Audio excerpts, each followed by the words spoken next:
I'm ready when you are. Oh, okay. Okay. Oh. I didn't want to. I didn't know. Oh, no, I was just waiting. I was waiting for the signal. Oh yeah. We're good to go whenever. All right. I'm going to perform a song entitled "The Slipper." It only takes one bad step to fall down the stairs.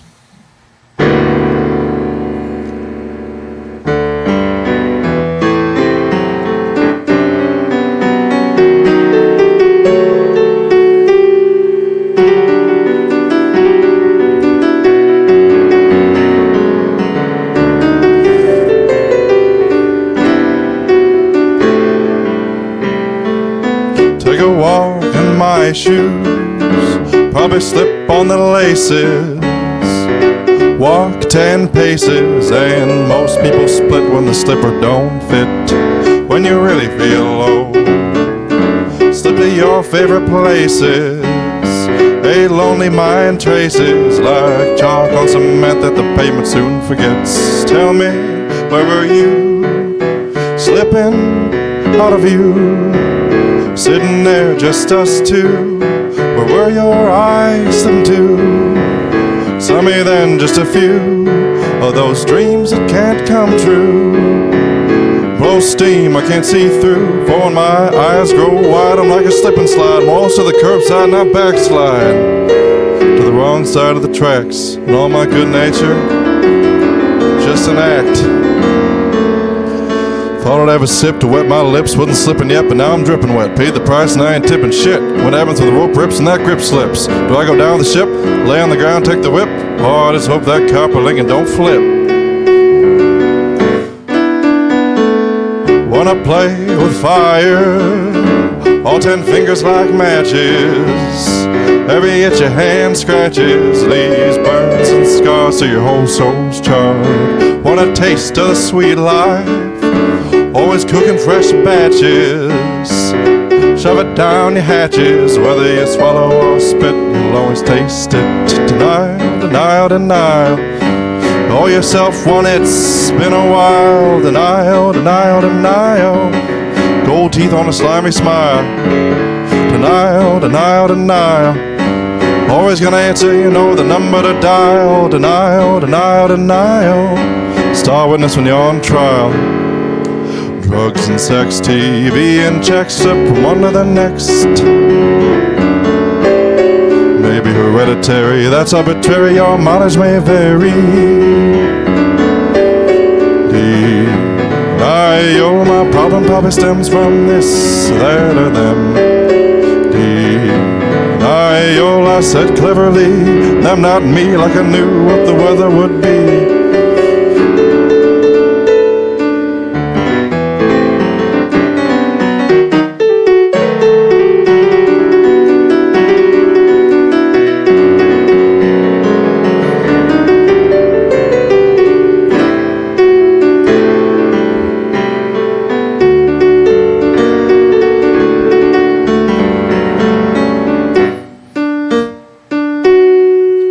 Have you had enough? Have you learned your lesson? That's a loaded question. The moral of the story is often lost or blurry. Always chasing that high, and it loves to be chased. You can't keep its pace, so don't run a marathon with only slippers on. Tell me, where was I? Slipping up my own lies. So much I've compromised, couldn't even look myself in the eye. I'm swarmed by flies as the person I was dies. Go back counterclockwise, would I make that same mistake twice with a different vice? All my brains got lice and I'm itching for bad advice. And those whispers turn to screams, living the dream and I can't wake up. Sweet angel's wings got clipped, even so clean to the floor lick, but it was still running slick, so she slipped, got hooked nice and quick on that spicy kick. Tongue froze to an icy dick, just trying to get a lick. Now just trying to turn a trick. Oh, it's more than a mosquito you can flick. You gotta burn that tick.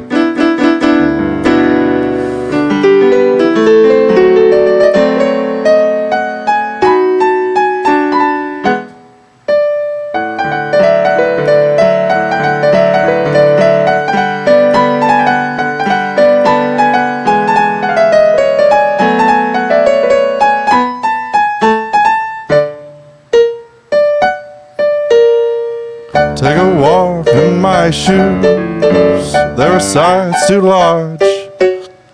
Your feet not in charge, and though they may slip, you're the one on the bad trip.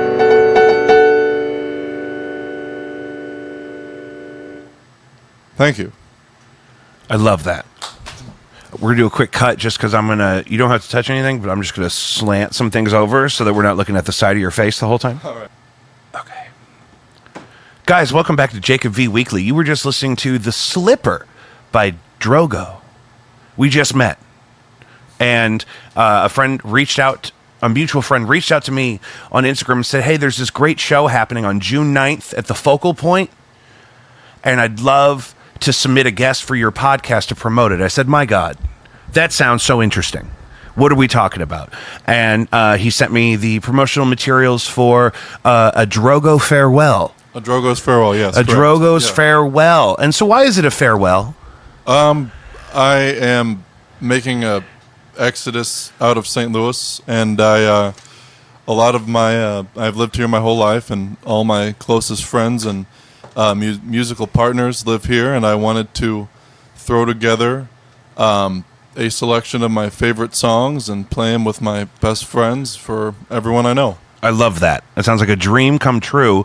And so you grew up in St. Louis mostly? I have lived in St. Louis my entire life. A few blocks from here on Milence, actually was the house I was born into. Really? Yeah. I had no idea. Yeah, right over here. So,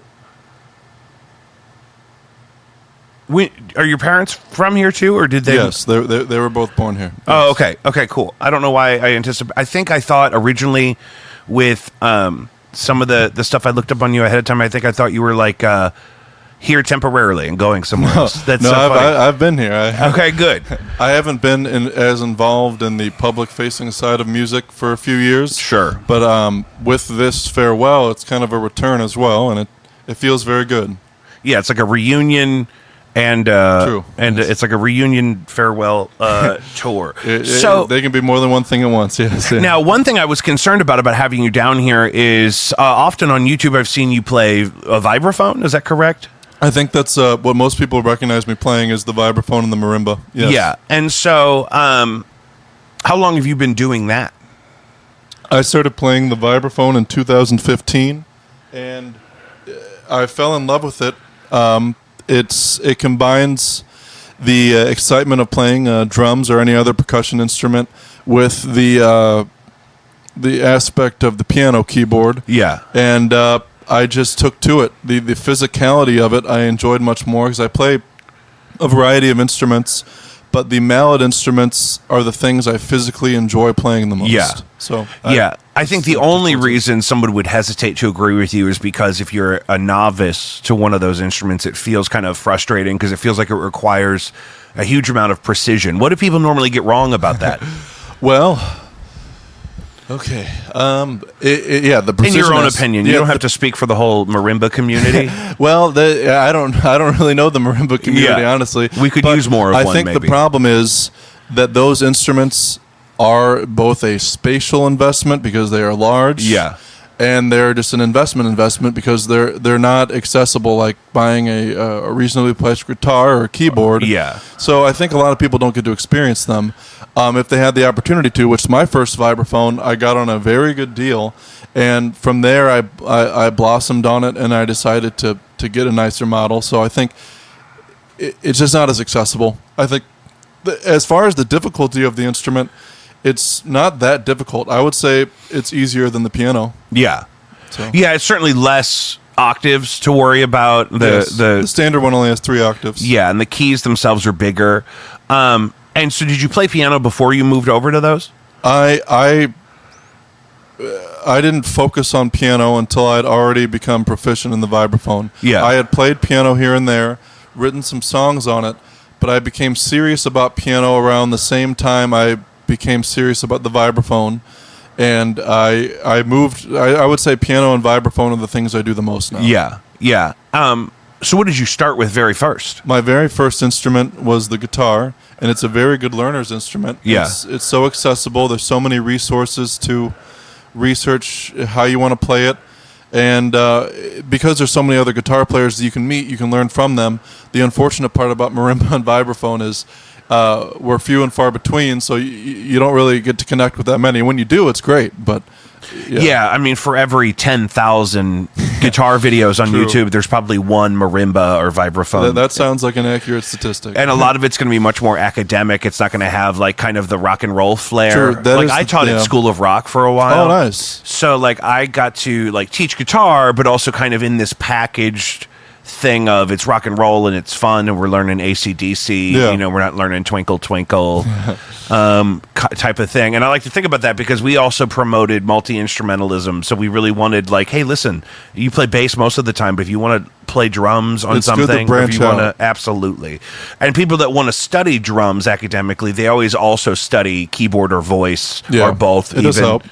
And for that kind of thing. So did you go to school for music? I have no formal music training. That's great. I love that because it sounds like I play keyboard a lot, but I don't necessarily have the chops to kind of play the kind of piece I just watched you play, in the sense of the left-right hand autonomy and whatnot. It took a while, and it looks as if it kind of has a classic sort of vibe in its approach. Like the timbre and whatnot is eloquent. That's good. I would say a good portion of the music I enjoy is compositional music, but I don't know how to read, and that is to the great frustration of a lot of the people I work with, because the pieces are complicated and the way I convey them is a little unconventional. Yeah, I mean, I think that would be probably your first step, is how to communicate a piece that's difficult. Kind of eclectic and kind of diverse like that to a group. Like if I have songs that are like, I have a song that I play all the time. It's just like a 12-bar blues. So I could play that with anybody. I've played it with literal children, and that's good. Because you can communicate that and kind of let them get off on their own a little bit more than, for example, the piece we just witnessed. Yes, of course. So you typically, you play with a drummer a lot? I'll introduce the group for the show on the 9th, and I've played with all of them. I'll start in chronological order. Mr. Parker Volland is my closest friend, and we have been playing music together since we were 15 and 16, and we have really developed together. He is not only a great friend and father and musician, he's a great teacher. He has helped me improve my skills. He's classically trained. He's a very, very good musician. Helps. He plays piano. That's his original instrument. Both stand-up and electric bass, accordion, guitar, also the vibraphone and the marimba. He is just very knowledgeable, patient, and naturally talented. And I'm so glad to have him not only as a close friend, but as someone who's working with me. Yeah. And then the next, the percussionist who we'll be working with is Mr. Rick Vaughn, one of the best drummers in all of St. Louis. Again, his technical knowledge is far beyond mine. He is like a technical assassin. It's like there's many different ways to approach the drums. The way he would assassinate you is you wouldn't even know it. But some drummers, like, they're going to cut your head off and it's very obvious. But he's very precise. And he has great taste, great timing, and it's just great to work with. And then the final member of the group is Miss Jess Atkins. You might know her from the Opera Bell Band, the So Grand Polka Band, and the Goldenrods. Oh yeah, we know them. Yeah, she is incredibly talented. Again, another multi-instrumentalist, and she's just talented all over the board. She does everything: gardening, arts, crafts, and she's just great with advice and very patient with me as well with the difficult way we learn these songs. Yeah. And so for the show on the 9th with them, are you doing multiple sets, or are there other acts also? No other acts. It's just us. It's about an hour and 15 or 20 minute set.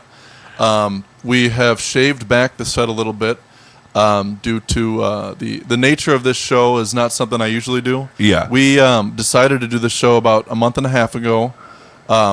Usually when I'm with the group, we are rehearsing, I would say, 3 to 5 nights a week, a few hours a night. For this show, we threw it together. I had the pieces, and Parker and Rick already know a few of them. but we have new arrangements of them because we're working with different musicians. Sure. So it's not the way I prefer to do stuff because I'm very precise about the rehearsal of these things. But I'm just happy that we're all together doing it. Yeah, so it'll be maybe a little less refined than you're used to, but it sounds like it's going to be a really positive experience. I think that the reason I cut it back is so we could just refine a smaller number rather than giving people a larger batch. Yeah, totally. So, and this is Monday night? It is a Monday night. I happen to be free that night. That may be a must. That may be a must see. It's going to be very enjoyable from my standpoint. Yeah. But it's a production. We have went all out as far as the outfits, the presentation, everything. It's going to be filmed professionally as well by Mr. Brandon Sloan. Oh, yeah. And then Rick, who is also a recording engineer and the percussionist, and Mr. Jacob Hurst, who also of the Opera Bell Band. Right. And they'll all. It's a really good combination of people working together, and I just hope that I can live up to their standards. Yeah. Yeah, no, that'll be great. And then, and I'd be happy to help out in the way of anything that happens in post, because how soon are you leaving? I leave 2 days after that. Okay, so that's what I was saying. So it's an actual farewell show. Yeah. Getting right on the boat. You're releasing new material that day also? I am. Okay, yes. That was the next thing I wanted to get to, because is that song already out? That song was actually cut from the album we're putting out, but we're recording a live album at the show. Okay. So the live performance of that one will be put out, The Slipper. The album we're putting out is a duo album between me and Rick Vaughn. We recorded it back in 2022, and it has just been ready to go, and this is the perfect time to put it out. Yeah. It's a collection of 8 songs of ours, and we're very proud of it. It's called Step Inside the Circle. So Okay, and that's the one that's not out yet. That's not out yet. Yeah, so how many releases have you done before that? With my first group from 2000... I think our first official release was 2014. Okay. We put out 4 albums, and then the soundtrack to the movie Somewhere in Old Missouri, and then I put out a series of 10 EPs with the help of Mr. Parker Volland and Andrew Radence. And that, I think there's like 33 songs over those 10 EPs. And then we're going to have this new album coming out, and then after it's finished processing, this live album. So I would say... 4, 5, plus the 10 EPs, so 15 total releases, 5 long plays, and then the 10 EPs. That's plenty of material. I listened to some of it ahead of time to know exactly what to talk about, but I saw there was so much of it in there. Now, you mentioned, was that a band you were in that did the soundtrack for? Yes, I was in a group called Mother Meat from 2012 to 2020.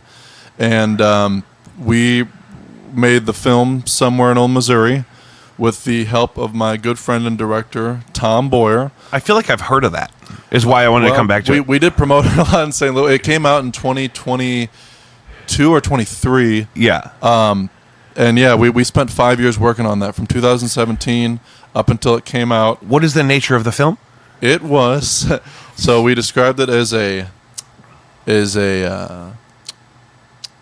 how do I say, supernatural Midwestern musical. It's a period piece that takes place in 2 time periods: the year the Great Depression hit and about 1938, vaguely. In those time periods, I composed the music for it. The group and I acted in it. I sang songs in it, and the score is us throughout the entire film. That's amazing. That sounds like something. a real dream project to work on. Who wrote it? Myself and Mr. Tom Boyer, the director.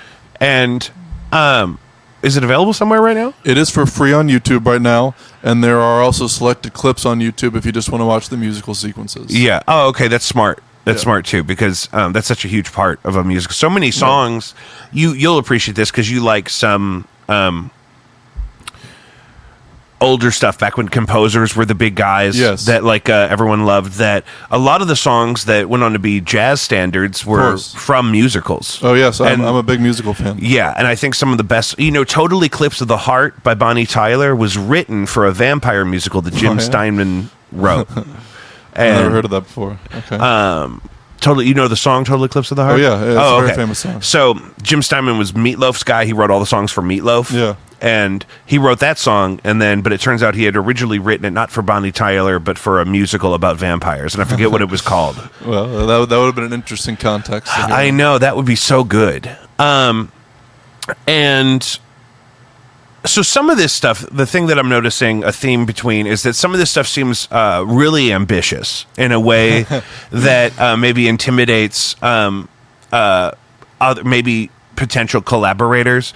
Oh yeah. And so I think I could definitely like hang out and get excited and talk about a great idea, but seeing it through, like the point of a feature-length film that's also a musical and produced independently, It's a lot of work. You know what I mean? So what did you notice about actually getting that project done? What made that happen successfully? Even though you said it took a couple of years, but Yeah. So I had always wanted to do it. Tom has always wanted to do it, and the time just seemed perfect.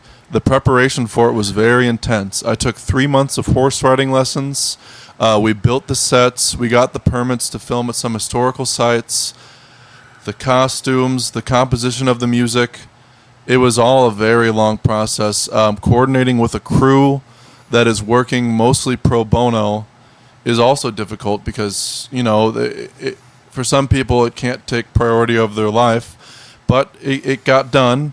Some scenes I will cut from being a certain age to 5 years later, and it's not as noticeable, but I did have to keep a consistent facial hair and everything. So. yeah, little things like that, because if Yeah. you're shooting over multiple days, or especially if it takes weeks It takes years, and then we would watch it, and we would be like, we cannot put it out, because we actually got better at the filmmaking process. While you're doing it. While you're doing it, it's like, well, we made this 2 years ago, but now we're 2 years better. We have to reshoot the whole thing. Yeah. So How many times did you have to do stuff like that? Oh, At least a couple? man, the whole hodgepodge of work that took kind of all blurs together because there was so much of it. But I know there was a whole section of the movie we added the year it came out because we were like, well, this is the finished product, but it's missing something, and we came up with this idea that really made it cohesive. And Yeah. it worked. I was so happy about it. I'm not going to ask you to spoil it because people can go watch it on YouTube. I'm going to put it Yeah. in the comments of the episode we're going to put out by tomorrow. The show is coming up this Monday, and so are you playing any stuff from the film in the show on Monday? Yes, we are. Because I didn't know, because it would be a shame if you did a whole musical and then kind of it was stuck in its own thing. You know what I Yeah. mean? And then you couldn't do it otherwise. Yeah, So, ironically, the song that people come up to me and say is their favorite of mine was one from the film, and in the film we are a rural Missouri band from that time period playing that sort of music. I fell in love with rural music around 2016, and I was very into the square dance and other styles of rural and folk music, and I composed songs in that style, and they're a lot different than what I usually do, but people seem to like those a lot more. yeah, yeah, it's got to be because some of that is frustrating. But I've had this experience. Lucius, who produces this show a lot, and I did an album together maybe 10 or 12 years ago. And by the time I got to the end of it, I'm like, oh, well, okay, so now we should start all over now that we know how to do it. Because, like, the first couple songs you do, you have to do them all linearly. You know what I mean? Yeah. And so the first couple songs you do, you learn stuff. And it's like, well, at some point, you just got to figure out how to just let it go and let it be what it is, because you could always keep polishing it. But then you have Chinese Democracy on your hands. Do you know that album? That Guns N' Roses album. Yeah, it took like 17 years and like as many millions of dollars. And it was fine. Some of the riffs are good. Yeah, I'm not as much of a fan of their music, so I never heard it, but I do know the story about the frustrating aspect of it. Yeah. People were waiting for it to come out for a long time. Yeah, and so, that's just kind of like a popular benchmark for what to avoid, I think, in that case. Oh, yeah. So, 8 songs, but what's the runtime on the new? I think it comes out to 45 minutes. Okay, see, so that's the thing, because 8 songs doesn't sound like a lot until you realize that they're longer and more elaborate, and some people 8 songs is 20 minutes, and some people 8 songs is 45. The finale of that album is probably the longest continuous piece I've ever made at 10.5 minutes. I'm very proud of it. It's a song called "I Can't Picture Your Face," and it took me years to finish it. And Rick and I came together. The arrangement is so great. I'm so thankful to have him around to do it, and I hope people enjoy it as much as I do. Yeah, and where do you record all that stuff? I owned a studio in South City from 2016 till March of this year. Which one? It was a private. I didn't. It was only because I didn't know if it was one I would know. Yeah, it was one that I used because a lot of the instruments I play are so large. Right. So to house all them, I had purchased an abandoned hair salon and flipped it into the That's space. like another dream of mine. It's difficult. Yeah. But we got really good sounds out of it. I had all my instruments set up there.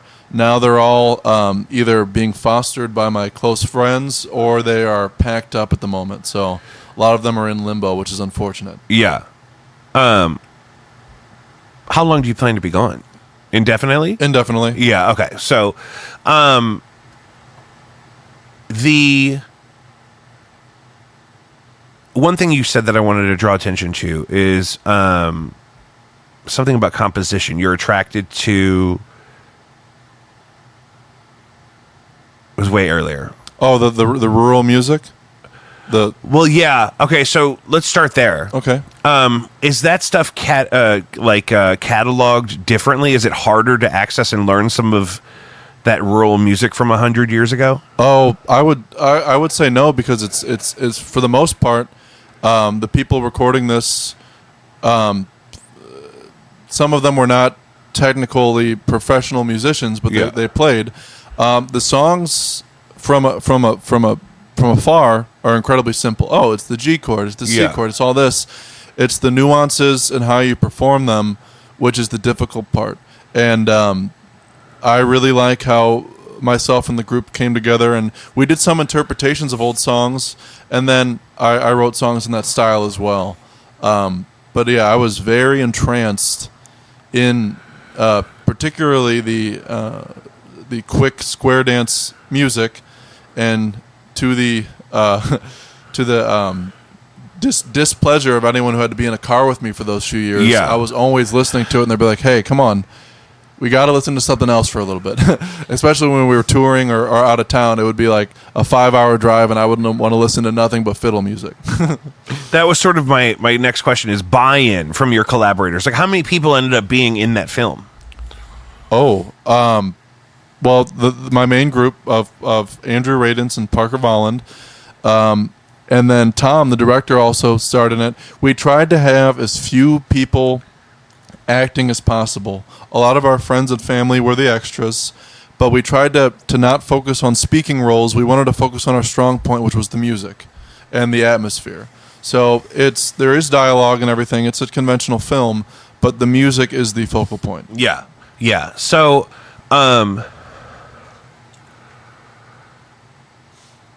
there's tickets for Monday.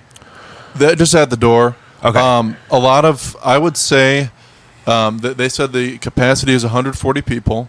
There are 4 people in the band, and I know that everyone that I'm close to, either related to, and then Parker as well, and a lot of our families are going to be there. There's going to be a limited availability. Yeah, that's what I think, because the focal point's not big, but it's great for this exact... I love the space. It's great for this exact kind of thing. We shot part of the film there. Oh, okay, good. Yeah. Do you have a relationship with somebody who books that or something? No, it's just online. There's a number you call to rent it, and they're so easy. Yeah. They're so easy. It's so affordable for such a good space. Yeah. And, they're great. And to be able to set it up where you know you can rely on the infrastructure for all the recording and stuff you want to do sure. too. They Is there have a visual component to the show? You explained. Visual, as far as in, I was very particular about our wardrobe. Good. I have a custom fit velvet tuxedo for the event, so I was really excited to break that out too. Yeah, that's exciting. Because that's the I'm trying to picture the focal point. I didn't know if there was a screen. I did a show in December where a band set their set to like a I think it probably comes down. I did a set for a band where they set their whole set to a film. I don't remember the film, but it was playing behind them. They had kind of planned it that way, more loosely than maybe I'm making it sound. But it was. Well, I've seen a lot of good performances like that. Yeah, and there's a band in town, or was called Vice Grip or Vice Grips, maybe, where they like do improvised soundscapey kind of things to pieces of film that they perform with. I saw Rats and People Orchestra. I don't know if they're still around, but they had a vibraphone. They were very good. I saw them play, I believe, to Nosferatu, but that was like maybe 10 or so years ago, but it was a very good performance. Is there a vibraphone experience that you could recreate electronically, or is it still a really special thing? There is something called a marimba lumina, which is an electric one.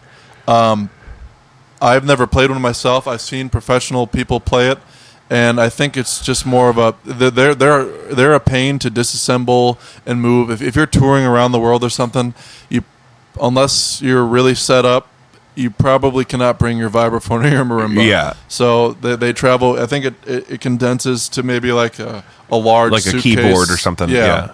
But I've thought about getting one because I will be moving and I won't be able to take mine, but I'll still want to play all the time. Yeah. So we'll see. Yeah, you could probably get one over there. Yeah. A lot of those more exotic seeming ideas for instruments, they kind of pop up in the market over there. Sometimes I see something on like Reverb and I think it's really cool, and then I'm like, oh wait, it's in Japan. I'm not going to import something in this economy. Forget about it. It's difficult. So what I want to do is sort of describe, we heard one piece, but I sort of want to describe the music for people that haven't heard it yet, who maybe are interested in hearing it. And I don't want to speak for you. Yeah. How do you usually approach that conversation? Yeah. So there's two genres we've coined between Rick and I. We call our music delicacy music. Just like at a nice restaurant, they're very particular about the ingredients. They're very particular about the presentation. This is a delicacy. This is a piece of art that we have very specifically made and are putting out. And we put the stamp of this is a delicacy. This is our product on it. Parker and I, we call the pieces we make sometimes sweet and sour music. Yeah. I have a very sweet way of playing, and he has kind of a sour tart way of playing. And when you put them together, they meld and create like a very nice balance. We have even a song that we named after our style of music called the Sweet and Sour Serenade. It's a piano duet we play, and it's a very it encapsulates that genre that we coined. Yeah. Are people going to be switching instruments a lot during the show? Okay, that's what I anticipated. Mid-song. Yeah.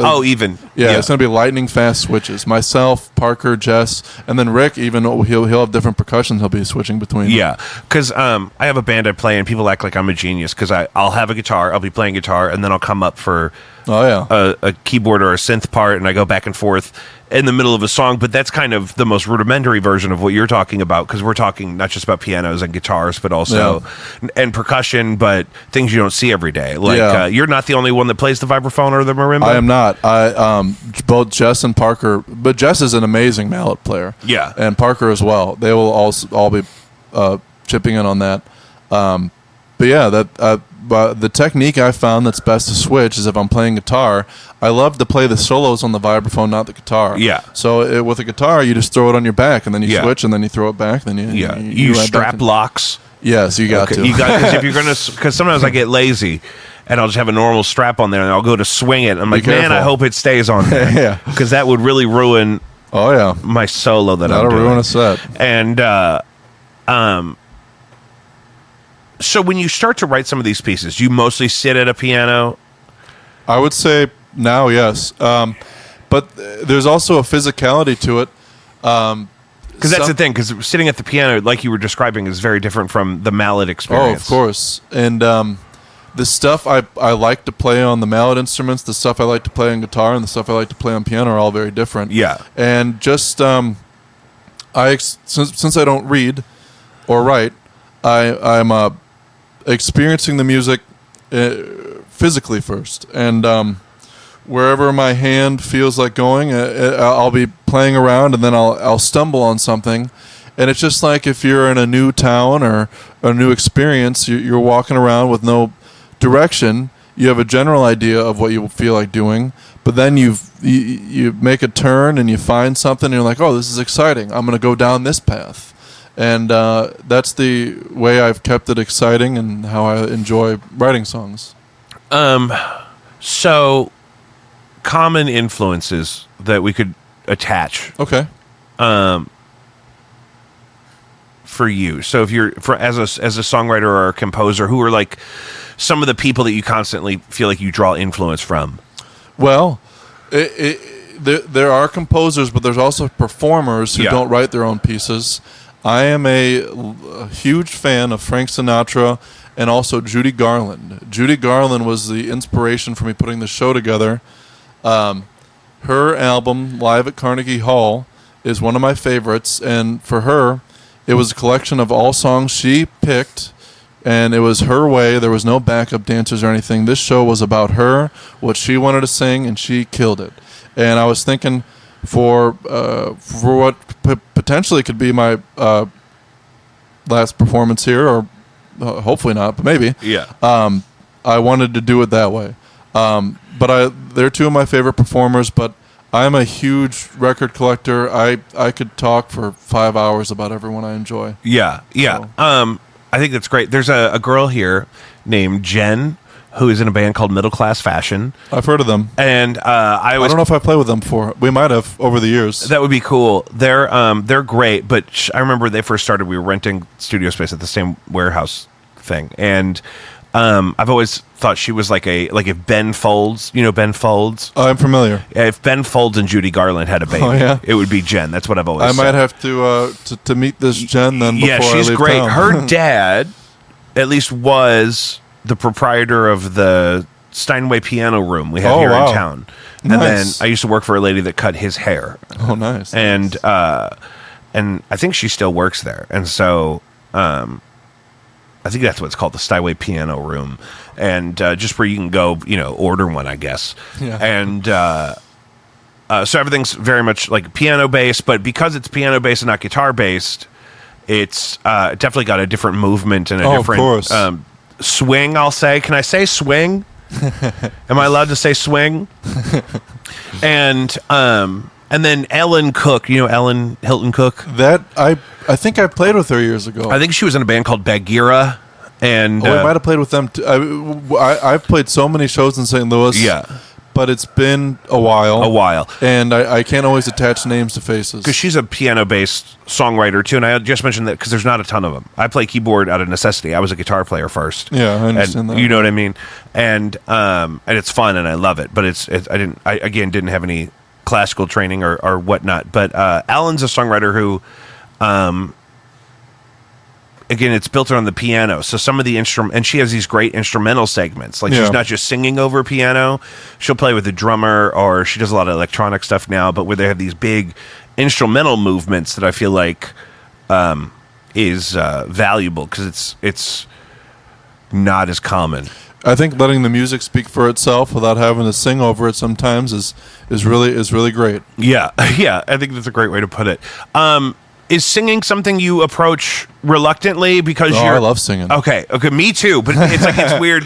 A lot of people that write songs, they're like, that's the famous thing about Bob Dylan or Jimi Hendrix. It's like, I have to sing it myself because I wrote it and to really get the full thing out of it. But I always wanted to be a singer. I would love, there's a few songs that I'll be singing on June 9th where I won't be playing an instrument, I'll just be singing. Yeah. Ideally, I would love to just do that. Yeah. I love playing instruments, but I love handing it off to someone, seeing their interpretation of my pieces, Yeah. and then I can just either conduct it or get up there and steal the show and just sing in front of it. I love it. Yeah, because in the process of composing, I certainly love adding multiple instruments. I have an electric ukulele and nice. like stuff like that. That like you want, but live, I get less and less interested in dragging all that stuff out. It's difficult because I did it all to support the vocal. I wanted to compose vocals, and you know what I mean, and support it with instruments. When you look at my pedal board, somebody told me online one time, that's a lot of buttons for a singer.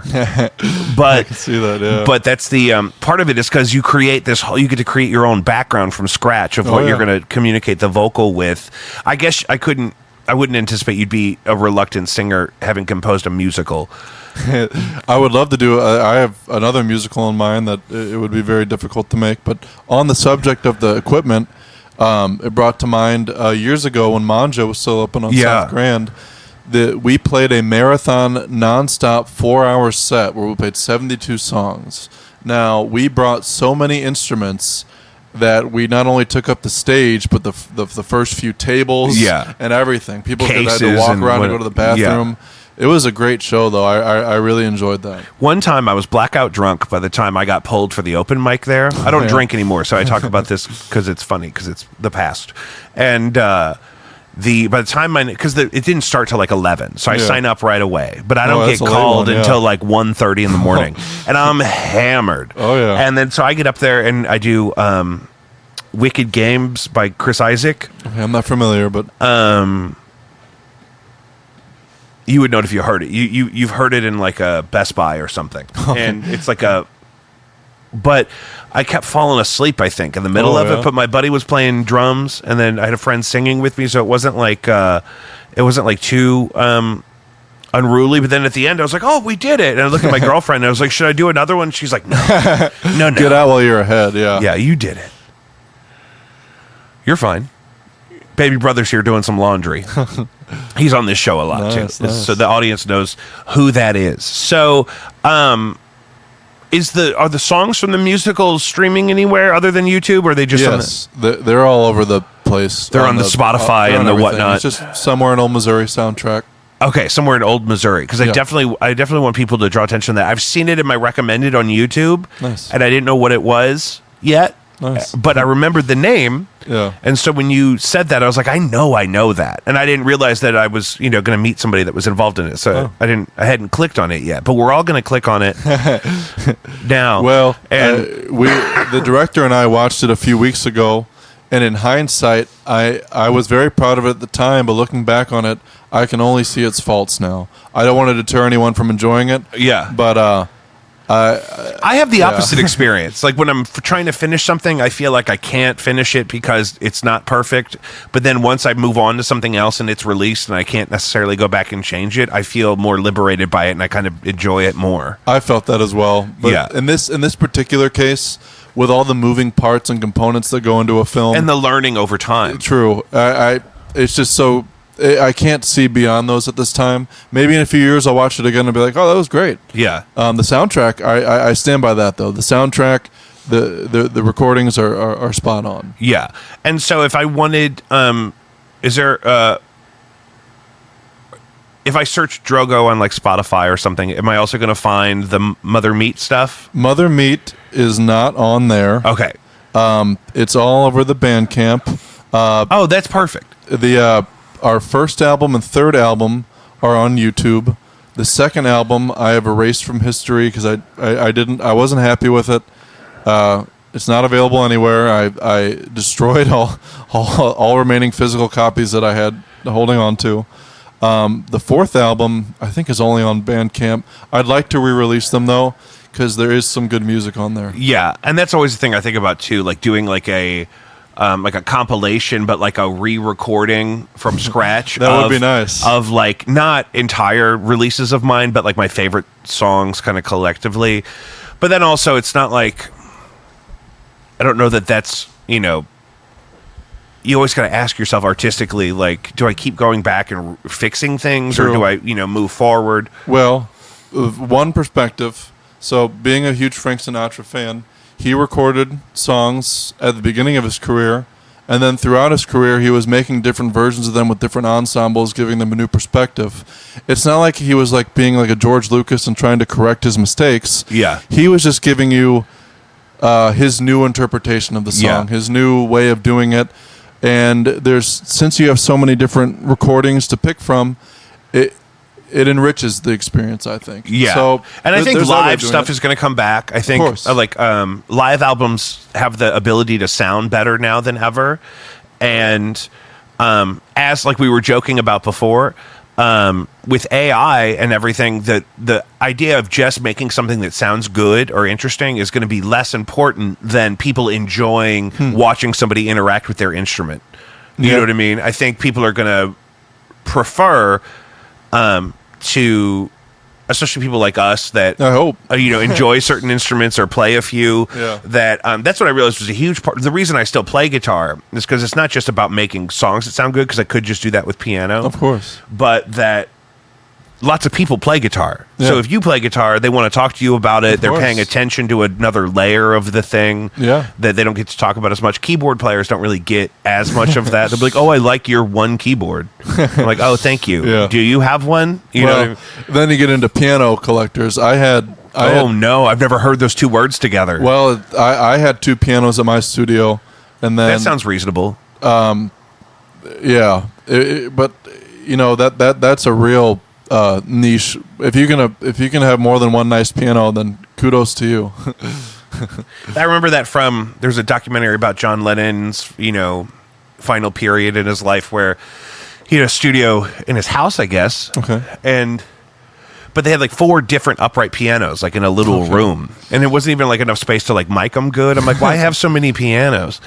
And well, maybe he was a better piano player than I can imagine. His style, I don't think, really warrants having more than one. But I guess he has the funds. Yeah, and I think they, sounded different. And I remember this was part of the thing in the making of Green Day's "American Idiot" when he goes to do the acoustic guitar riff for "Wake Me Up When September Ends." He does it on one acoustic guitar, and he tries the exact same thing on another one. Oh, top right drawer. I didn't see anything. The closet. In the closet, there's the hanging thing. There's tons in there. Baby brother asking for diapers. Nice. I'm just grateful No. Oh, it's for you? Oh, I got bigger ones out back. Cut that. But yeah, the idea that like to the audience, especially the non-musician audience, the exact brightness or whatever attack of a certain, especially stringed instrument, doesn't necessarily translate as well. No. But we spend so much time on that. When you're intimate with it and when you're really in it, you can really tell. Yeah, and you can, could start to kind of make choices around it. I saw a thing the other day of DJ Khaled just hitting one pad over and over again and said, "Okay, now make that real bright. I like my shit bright." And that's the thing too, because I mean, I've been in bands where we belabor over, did the drums sound right, do the vocals sit in the mix the right way, and eventually, you kind of have to live with it and kind of put it out. Oh yeah, I'm definitely kind of a live with it guy. I don't identify as a perfectionist. I identify as more of a preparedness. Yeah, I don't know what you would call it, but you prepare as much as you can. And the result is the result. And also in a positive way, though, the preparedness can allow you to be more free with it on stage. I could say, yeah. Yeah, because you're not like little embellishments or whatnot. If you're really struggling to just recite the material, it's not the same as if you really know what you're doing because you're prepared. You can have a little fun. Yeah. And it feels better. It makes a little more sense. Of course. We're coming up on our hour here, but I want to kind of summarize some of the things I want people to go back out for is Somewhere in Old Missouri on YouTube. It's a musical, but you added some things. Yeah, it's a supernatural Midwestern musical. Yeah. Midwestern being key because there's a lot of Westerns, a Midwestern has a different feel to it. Yeah. Yeah, that's so interesting. And also the show's coming up on Monday, so we're shooting this today so we can have it out by then. That's June 9th at the Focal Point, a Drogo's Farewell. That sounds like it's going to be a lot of fun. There's a velvet tuxedo involved. There's going to be a marimba. Oh, marimba and vibraphone. And vibraphone both. Oh, yeah. And tickets are going to be available at the door. That day we're releasing a album called Step Inside the Circle. I didn't want to get it wrong. Step Inside the Circle's coming out that same day, and then you're cutting the show as a live recording. Yes. That'll also secede somewhere in the future. Video and audio. Perfect. I love all of that. And are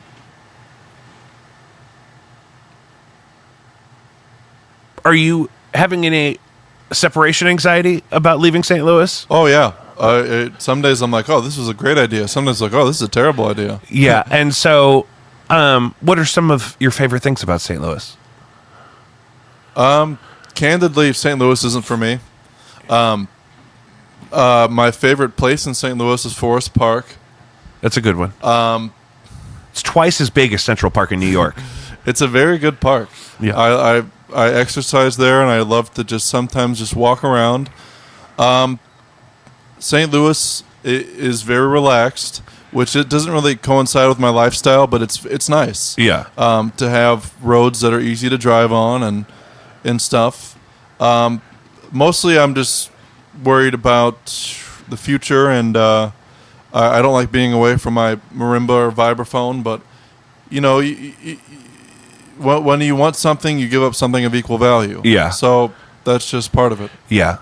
I think that's a great way to sum that up. That if you want something, you give up something of equal value.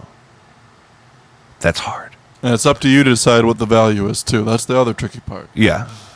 Well, I've absolutely loved getting to meet you. I can't wait for the show on Monday.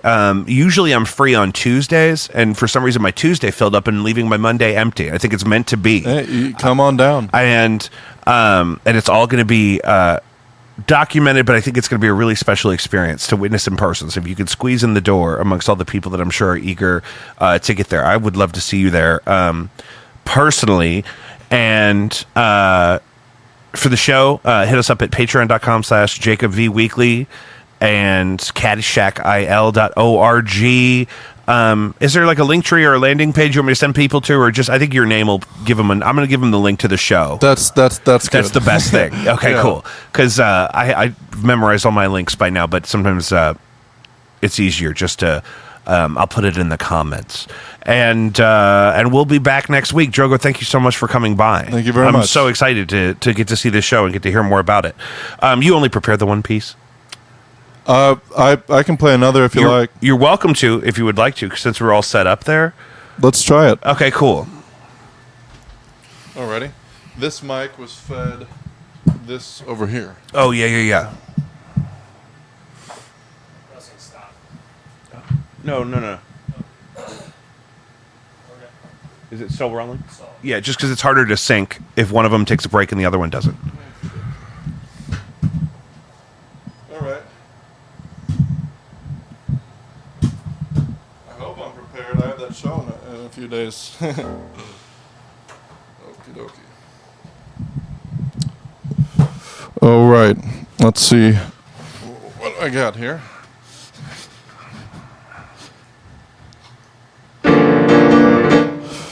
I think the piano became a little quieter in my headphones. All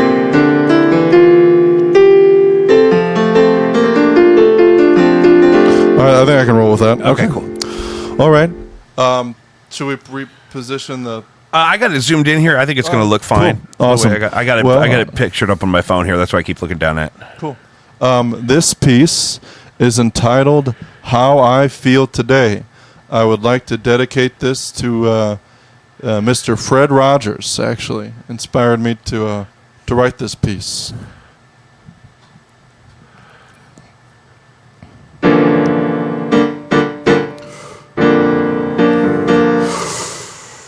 How I feel today,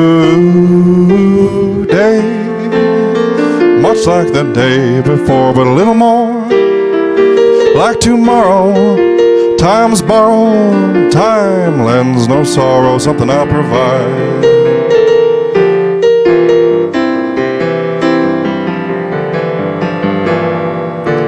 How I felt back then. Should have kept it in a jar and saved it for times like these. Oh, mercy, please. Time is a cruel disease, but it's not your enemy. So spend it wisely and keep the receipt. Now, much like a bit ago, but who knows?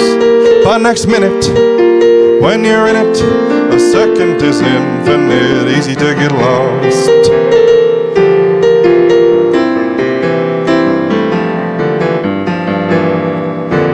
How I'll feel 30 years from today. Who'll be around to say when my eyes and my skies turn blue to gray? Yea to nay, hope I'll have a new tune to play, or will my mind still stray to how I felt today?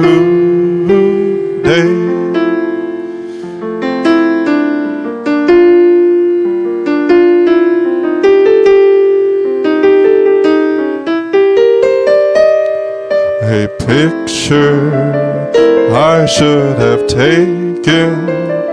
I was mistaken to think that I would always feel that way.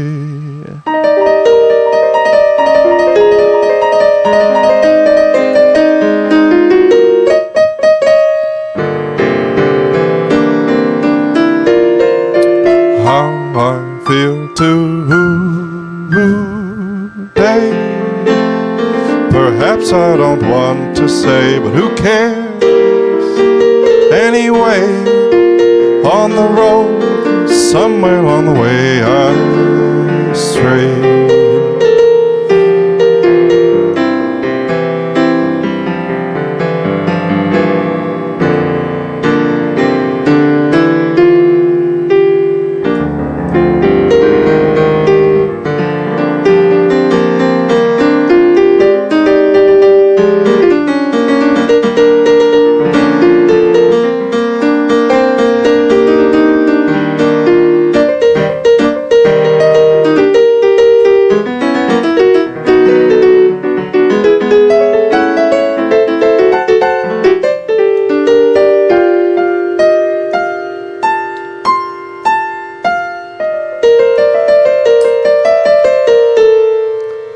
I still have today.